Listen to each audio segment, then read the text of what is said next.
Welcome, everybody. Here we are at noon Central Time. Glad you're joining us today. I expect a lot of me's coming up in the chat here soon. Hopefully, everybody can hear and see me real loud and clearly. There we go, Robert. I knew you'd be up first there. Lots to talk about today. Some big moves in the market. We're going to hit on all of the headline stuff. And then we're going to talk about prop trading. What is prop trading? But first off, we have to talk about this move in Taiwan Semi, TSM. And you guys all know we put a position on this yesterday. And I was on live TV yesterday morning on the Schwab Network talking about TSM. And, I'm thankful that we put this position on. Now, obviously, it was really good. Huge return, about a 300% return overnight. Most importantly, though, can these results from TSM, can this really recharge or help energize the marketplace, the semis, after what happened earlier in the week with ASML, where we saw those massive, big down days Tuesday and even a follow through yesterday. So is TSM a precursor for other potential earnings and guidance coming out? We'll have to see here. But look at this move today here, guys. And, I was looking at TSM prior to the release because I wanted to see this break above this prior resistance here. Fundamentally, the stock looked good. Excuse me. We got technically this massive bounce off of the 50-day moving average and off of the big volume area there. So that's why we put on a really nice bullish call spread there, guys, that obviously paid off really well. All right, can anybody besides Robert hear me? There we go. Karen, thank you. If you want to be on the wheel later, spin the wheel at the end of the live stream, you got to get a me in there so we can get you on there.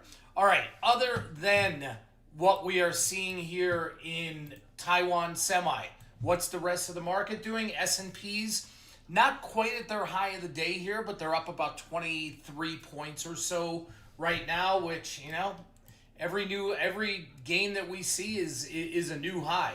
We're seeing the NASDAQ up just over 100 points. The Dow is up almost 200 points. So many people just saying, man, the rally, the market is so overextended. Can it continue? Can it continue? The answer is yes. What's unbelievable to me, though, guys, besides the Taiwan Semi results that came out today, anybody know what interest rates are doing today? Anybody see the bond market today? And to see the equity market move in sync, and I think, not that I meant to have a pun there, I think one of the In Sync members actually passed away last night, if I'm not mistaken. I think I saw that on the headline. Not that I ever listened to an In Sync song, but anybody see what the bond market is doing today? The 10-year yield, which got hammered over the last couple days, from 4.10 down to 4%, rallied all the way back to 4.10 today. Oh, One Direction. Thank you, Robert. All right. In Sync, One Direction, whatever those bands are. I've never followed any of them, but thank you. So in the face of rising rates here, the market, the equity market, is still going along. And the reason for the rising rates today, retail sales this morning came in stronger than expected. Okay, which, double-edged sword, I guess. Good thing that the consumer, I guess, is still pretty healthy, at least from a data standpoint. Flip side of that is that puts more pressure on the Fed to, lower interest rates. As more economic data comes in that shows strength in the economy, that gives the Fed less reason to cut rates. That's why we're seeing rates head up today. We also got weekly unemployment jobless claims this morning, came in a little bit lower than expected. So, we're in this situation. We don't really know if good news is good news or good news is bad news. But got to ride the market while we can Do it. All right, guys. We're going to take any questions you have during the day here, but I want to hit the topic that we had sent out to everybody, and really something quite important. And I want to talk about prop trading, proprietary trading. Who has ever heard of prop trading? Besides one of the programs that we have here, Funder Trading here, and I'm going to bring in Mike Patton, the guru, in just a moment here. But who knows what prop trading is? And it's been around for a long time, but we have kind of reinvented it a little bit here. Okay, the bottom line is, okay, boy, easy for me. Proprietary trading, or that's why we call it prop, because it's so hard to to pronounce, is basically a situation where, in our case, we put up money for you to trade. Okay, we put up money. You don't have to use your own capital. All right, and what we want our clients, our students to do is get knowledgeable enough in the markets, and then we strike a deal. We get comfortable with you, and you use our money. So, with that being said, I am bringing in the man of the day here. And Mike, why are we not? Hang on. Come on, I need Michael Clark here to figure out why Mike Patton is not in our Zoom here. I know you're gonna be able to hear Mike here in a second, but why isn't he in the Zoom? There we go. Okay. I see it going on my screen here. You guys are gonna hear it here in a second. And there we go. There he is. Sorry about that, everybody. As you all know, I am not very savvy with this stuff. So it's a great thing that I have a great team. So everybody, I want to introduce here Mike Patton. Mike is someone that I personally have worked with literally for over 10 years, side by side. Mike is a phenomenal trader, a phenomenal educator, and he has been in the prop world for a very, very long time. He actually was a prop trader for another firm for quite a while, and then when we decided to come up with our product, our prop trading product, there was no one better that we wanted to head this up than Mike Patton. So Mike, I want to turn it over to you to give a little overview on our program, and then we'll discuss kind of some trades that you've been through, and really the whole setup on how it works. So I'm going to give it over to you here, Mike. All right, thank you. Thank you, Scott, and thank you, everyone. My name again is Mike Patton. So Funder Trading is the proprietary trading firm that we created about 2 years ago. And basically, it's the culmination of all the things that I was hoping to be able to do at some point. So it's a little background about me. I started trading in 2006, I would say officially. I was doing some trading before then, but I would just say it was little minor stuff like Forex. And basically around 2005, I realized I wanted to get into the trading business. I really wanted to get into the trading business. I was working in social services and honestly was very unhappy with the way things were going. And finally, I just saw a few things about trading that kind of got me interested. And then one day I saw the cover of Trader magazine. It showed a guy standing next to a Learjet and everything. I was like, okay, that's it. That's what I want to do. You were hooked on that one, right? That's the big hook that a lot of these firms bring in. I personally don't like it, but I guess it works. Yeah, I mean, that's what got me. It did get me at the end, but I was interested before then. But just seeing it was just like very exciting. So got my first job in the commodities world. I was actually doing commodities options. So like gasoline, heating oil, things like that, crude oil. And then did that for a while. And then around 2000, in the early 2010s, actually, I read Scott's book about trading options. And I had been trading options before, but to be honest, I didn't know that much about them. I had all these questions I used to ask. So Scott's book, I think it was called Options Scholar back then. It was. Yeah. Yep. So I read that, and that was the first time I really learned some serious trading information about options. And I was just thinking, you know what, I should get into the equities. That's what I should be now because volatility in the futures was dying down. equities were going crazy. There was all sorts of mergers, acquisitions, all sorts of things happening Yeah, around then. that's when option volume really Yeah, started exploding, and it's still expanding. But you look right. at 2010, 2012 kind of range here, and Mike, that's when you and I first started working together. Actually, I think it was Exactly. 2012. Right. That's when options kind of came to the forefront and almost got rid of the overhang, the negative overhang that options are risky, that options are for betters, that Right. it's only for people that want to waste money, and where options really became mainstream. Exactly. So yeah, I just was interested in that. Unfortunately, I wasn't able to find any firm that lets you trade options. I'll tell you in a second why that's a big deal with Funder.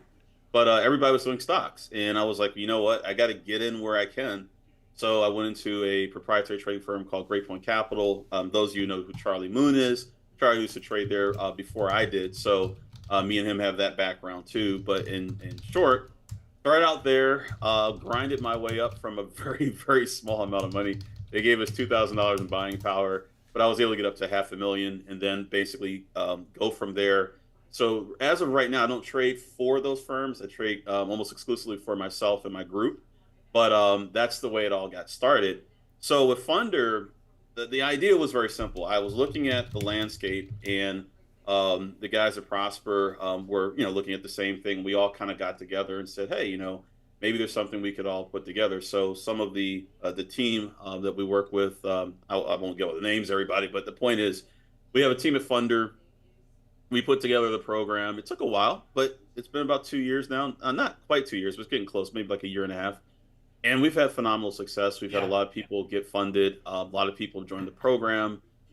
Even people who didn't want to get funded, they were like, "Yeah, this is great. I mean, I'm learning how to trade like a professional. We have all the tracking, all the details, and honestly, that's really what makes it effective. It's Yep. not so much about learning a new chart pattern or something like that. It's learning how to think. It's learning how to structure what you're doing to make Totally. sure your trading business is staying profitable." So that's what I spend the most time on, just looking at things and saying, look, most of the people who come in, they have some idea of what the markets do. My job is just to say, listen, you have a general idea, but let's make this work. Let's make sure we know when to cut a loss, when to hold a position, when to look for an opportunity, when what you're doing is going to work well, when it's not. And use that resource of having me and the team available to you every day during prime trading hours where we're looking for opportunities like today. I wasn't really going to talk about this today, but a firm, for example, AFRM. Here, you know what, Mike? I'm gonna put the Yeah, if you could. charts up. So Yeah, you that'd guys be won't great. be able to see Mike, but you should still be able to hear him while I have the charts up Sure. here. Let's get to my screen capture. Okay. All right, Mike, I've got a firm up on the Yeah. screen right now. Do you want me to go to like a minute Yeah, chart? let's look at a minute intraday. Okay. That'd be great. Yeah. Okay, So, here you go. so today, it wasn't that this stock was something we were expecting to do anything, but it's on our regular watch list. So I have a watch list of stocks that we assemble, we update on a regular basis. And these are all company stocks that we know reliably move. They move a lot. So what you want is a set of stocks that there's a good chance that a few of those in any given day might be doing something good enough that you can make some money. And what I found out when I was a proprietary trader, I was like I said, I was coming from a futures background. Futures, you only have a few markets, right? Relatively speaking, stocks you have thousands and thousands of stocks, right? That are optionable. So, and also you have other stocks besides that. I think the number is like 14,000, Yeah. something like that, or, stocks that you can trade in the US. So looking at that, I'm like, wow, how do you get through to find the right opportunities? And fortunately, when I was at Great Point, there's a gentleman named Ben who actually gave me some great advice. In fact, I can pretty much point to him as being the primary source for a lot of stuff that I end up doing. But what he said was simple. He said, listen, there's all sorts of stocks out there. Just look for something that has a really good profile for that day. And I was like, what do you mean? He said, well, look at it. Does it look like it really wants to go down or really wants to go up? And then I thought about it, I was like, yeah, if you look at the stock, if it looks like it really is bearish or really is bullish, it is what it is. So a firm, we do real time scans, and that one showed up on the list. It was moving up to the top of the downtrending list. We have two, one for uptrend, one for downtrend. Now I was noticing today I was getting a lot more downtrend than uptrend opportunities. So we focused on stocks going down, and Affirm was one of the best ones. Now this one, I have targets that I give to the traders. I have some algorithms that I program that allow me to project where a stock price might go. And in this case, this one hit both. It hit number one and number two, which means that's a pretty big move. What was But if number you, one, Mike? number one, actually, let me check. It was at first one was at 45.54. That was target number one. And then target number two was at 43.68. And I don't know if we got down to the target number two yet, but we got pretty close. Oh, Yeah, yeah, it we did. looks like We did. It's like right there. I think it's like 1 penny away. yeah, Got down to. we're literally right there. Yeah. The low of the day was actually 43.65. Okay, so it went 3 pennies below. All Yep. right, so pretty good target. But basically, folks, these are the things that I give everyone access to. We look for these opportunities intraday, and I also point out exactly where we think the stock will go. We're basically curating whatever we see and pointing out the best opportunities. So there are going to be stocks that we think might set up. We're waiting for it, but it's not ready yet. Others are right at the right place, so we have our likely place to exit for a stop loss. We have our targets. So since all of that is communicated, even if a person's not great at finding a stock, this makes it a lot easier. You'll always have something to be able to do in that room. But most importantly, is to teach you, to show you by example, how to find the right type of trades, how to manage them. So that way, when you see something similar, you will know exactly what to do. So Affirm was a great one, and that's literally what we look for. For if it's a downtrending stock, we want it to look like that, right? And right from the start, it looked like the right picture. It went down the right way. It just kind of tapers off and starts going down. Basically, as I tell the people in the room, we have to be very snobbish about this. I'm like, just imagine you're the best looking lady in the entire world at the bar. And I said, what do? You say, no, no, no, no, no to everybody except exactly what you want. Like, that's the way we have to look at these stocks. They have to be exactly what we want. And if we see that right setup, then we go for it. And there's other information too we were looking at as far as order flow data, support and resistance data, but everything lined up for that stock. So that one was almost a perfect example. And we were able to take advantage of it. So in short, that's basically what we do every day. So for people that are part of the program, as long as you follow our lead, you should be able to become a much more effective trader, but more importantly, get funded. And what I wanna add to that is it's not just a funding program where Mike's gonna give you signals or whatever it is, and then go Right. trade on your own. Right. What one of the things that separates what we do from other prop programs that are out there is you have a live professional coach on a day-to-day basis sitting Right. there with you, not just helping you guide to where your entry and exit points are, but also discussing all of the strategies or the market trends that are influencing these kinds of trades, technicals, fundamentals. So as Mike alluded to earlier, sure, you're in it to trade, you're in it to, obviously to make money. You got to make money in it. But the education part of this is unmatched. It is, Lewis, I don't know where you trade, and hopefully it's all successful, but I can guarantee that the education part of it, you will not find a better place, especially learning from Mike Patton, someone that's been doing this for literally almost 15 years now. Now, Mike, one of the things you had talked about that you wanted to hit on, you had mentioned options specifically. Why is that? Right. The reason why I hit on that is because in the proprietary trading world, if you're trying to get in, like from the ground floor, there really aren't places that offer options trading. I mean, even if you get in with stocks, it's so difficult these days to even get a way in, because unless you're coming in with a very extensive track record, almost no place will hire you unless you are a programmer. You're going to add to their algorithm, whatever they're doing. And almost all of these firms are doing some sort of market making. So they're not really looking to trade something like a firm. They're just going to say, hey, I can scalp the bid ask all day. Okay. So this is a different type of trading, but it's more suitable for the typical person. This is more the traditional style of trading that most of us in the past were used to doing. So Funder, first of all, gives an opportunity for you to do that, where you don't have to come in with an advanced math degree, or you don't have to come in with this extensive pedigree of trading. You're actually given a ground floor opportunity. You just have to prove that you're willing to learn and apply what we teach you. And for options, we're the only company out there, period, that lets people trade options at all. There's no one else. Everyone else, it's got to be. I mean, we have maybe a couple places that let you do stocks, but the majority is like Forex, futures, and things like that. It's not that we have anything against those markets, but we have to be honest. Most people don't succeed in those markets. That's the reality of it. In other words, if I were to survey you guys and say, how many of you know someone who's made decent money in the stock market, almost everyone's going to raise their hand. If I say, how many of you know someone who's done really well day trading futures or Forex, most of you are going to say, well, actually, I don't know anyone. And that's just the reality of it. It's nothing wrong with those markets. It's just they're a lot more difficult, in my experience, and also in a lot of other people's experience, to really do well at. But with stocks, stock options, you have so many things going on day to day that you're almost certainly going to find something if you're looking. And something that you can exploit without having to go through some ultra sophisticated way of trading, if that makes sense.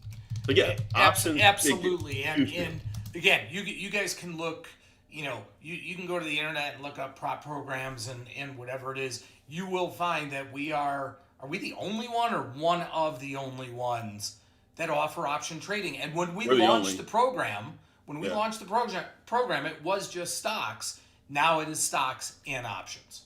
Yeah, we are the only ones for options. And for stocks, there's only one other firm I know.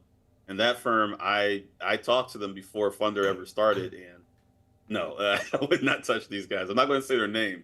I wouldn't touch them with a 10-foot pole. So I see a bunch of you asking, questions about it. And, we obviously are doing this for a reason. Prop trading is so incredibly important.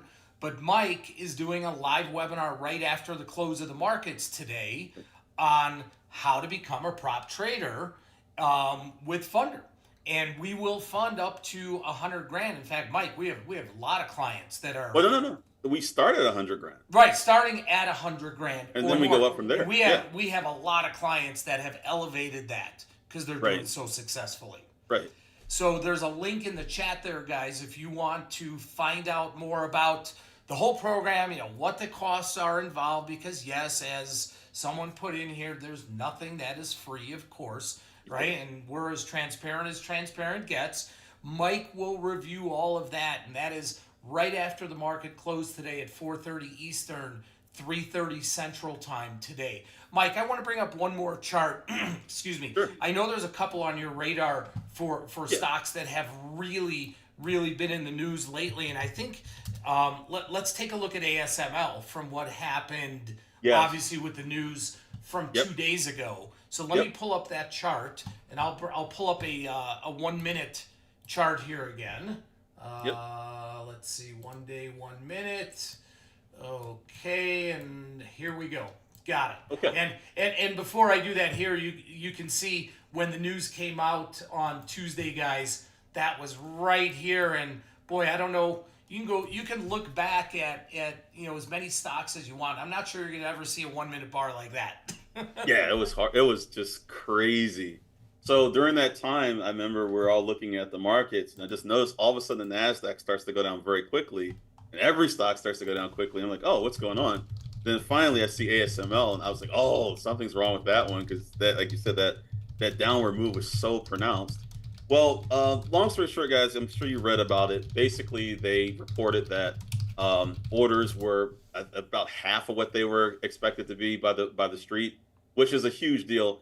If to put this in perspective, a few years ago when Netflix came out with earnings, and they said, "Hey, we were expecting 8 million users, but we only got 2," the stock went down. What was that? About 2/3 of its price. Exactly. That was a miss. It was brutal. So but this one was different though, because it was an announcement that wasn't supposed to happen at that time. It slipped out, so it happened during market hours and caught the entire market, off kilter. I mean, that's unbelievable. It was unbelievable, and that's a good example. I was using that as an example for today of why news just obliterates everything else. So it doesn't matter what else you say. If the news comes out and it's really bad or good, the stocks are going to move, and you got to recognize that right away that something's up.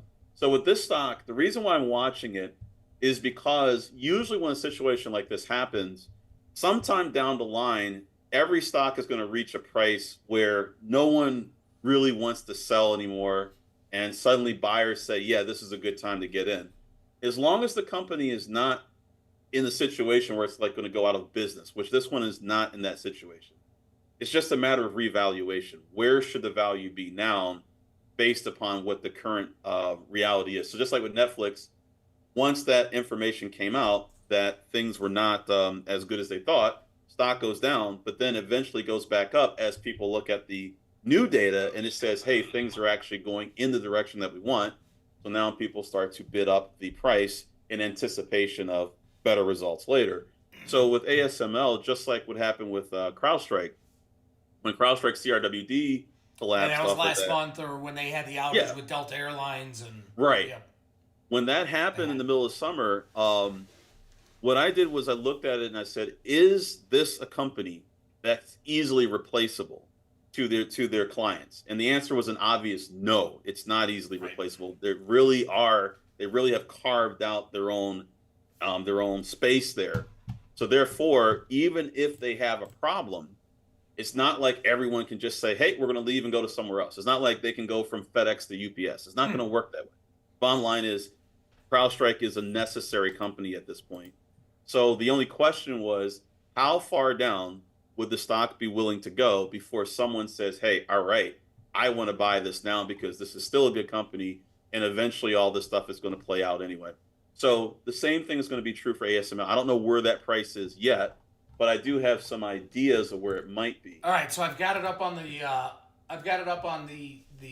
screen now, and we can see Yep. that there was massive, Yep. massive volume right Yep. around like 683, 685 or so. Yep. What are you seeing here? What I'm thinking is this, and this is preliminary, but I do believe, and this is unfortunate for anyone who's a buyer of this stock, but we're probably heading down to closer to 600. Now, the reason why I think so is because the last time we had a similar profile for the fundamentals and the valuation, et cetera, of the company, it was somewhere around that price. So what we have to find out now is, now that they've given out that information, we need to wait a little bit to see how the larger players in the market are seeing the situation.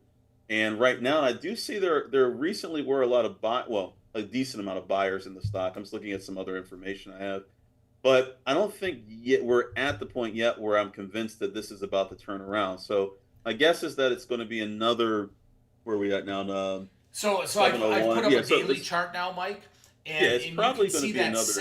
that 600-ish level that you talked about. Yep, That came into play back on a year ago, exactly, basically exactly. October last year, and you guys can also see the Right. massive volume bars here Yep. down here right around that 600. So I think that's what Mike was talking about there. Right. So I do think that's a possibility.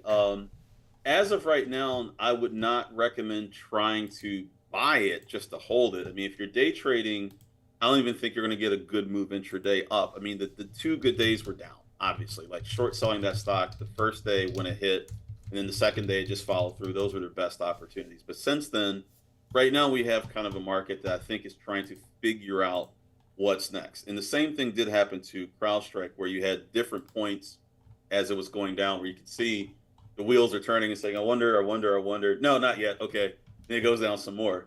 So there are several things I will look for. The main thing, as you said, is volume. I want to see, like, for example, for CrowdStrike, at one point when it was getting down to near 200, you could see massive bids just sitting there waiting for that stock to come down. So when you see that, which I don't see yet for ASML, but when we do see that, let me see if I can find. Let me give me 1 second. Let me check that on my screen. I won't be able to share this, but let me just see if I can find out if there's something down there. But I mean, um, the big massive volume that I mhm, see below where it's at right now, and there's pretty big massive volume right here at this range, is right down at 594. Is the there you go. next There you go. big That's the Yep, next there you big go. volume bar. There you go. Right. So that's probably where it's going to end up. So I see some buyers below. Like I said, nothing massive enough besides what you just mentioned. So it looks like that is the place we're probably heading. Now, obviously, we don't know for sure, but we're basically reading the map and saying, okay, well, looking right now, it doesn't look like we found the bottom yet. So as of right now, I would keep looking for opportunities to short sell the stock on an intraday basis if it comes up, right? So we So know it instead of should be on buying the the dip, radar. selling the rip kind of thing here. I would strongly advise that. Awesome. Don't be the hero that buys at the low. But once it gets to the place where it's going to settle in, I do expect we're going to see a lot of indications that this is probably it.